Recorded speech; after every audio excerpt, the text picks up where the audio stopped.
చేసుకోవాలి అండ్ తాంబూలం సమర్పించుకోవాలి. తమలపాకులు, కొబ్బరికాయ, బెల్లము అండ్ ఆల్సో ఏదైనా ఒక ఇనుప వస్తువు స్వామివారికి సమర్పించుకుంటే మంచిది అని అంటారు. సో మేము ఆ రెమెడీ చేసుకోవడానికే వెళ్ళాము.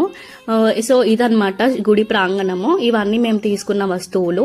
సో తర్వాత ఏమైందంటే మేము వెళ్ళిపోదాము అనుకునే టైంకి అన్ఎక్స్పెక్టెడ్గా లంచ్ టైం అయింది. అక్కడే అన్నప్రసాదం కూడా మనకి దొరికిందనమాట. అంటే ఎవ్రీ సాటర్డే ఇక్కడ అన్నదానం చేస్తారంట. నాకు ఆ విషయం తెలీదు. నేను వచ్చిందే ఫస్ట్ టైము.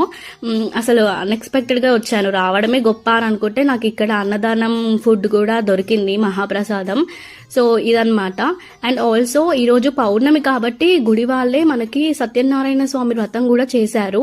సో అక్కడ కూడా నాకు చాలా బ్లెస్డ్ ఫీలింగ్ వచ్చింది. స్వామివారి తీర్థ ప్రసాదం, అక్కడ మేము తీసుకున్న అన్నప్రసాదం, శనిదేవుడికి అభిషేకం, అన్ని గుడ్ వైబ్స్ ఇచ్చాయి.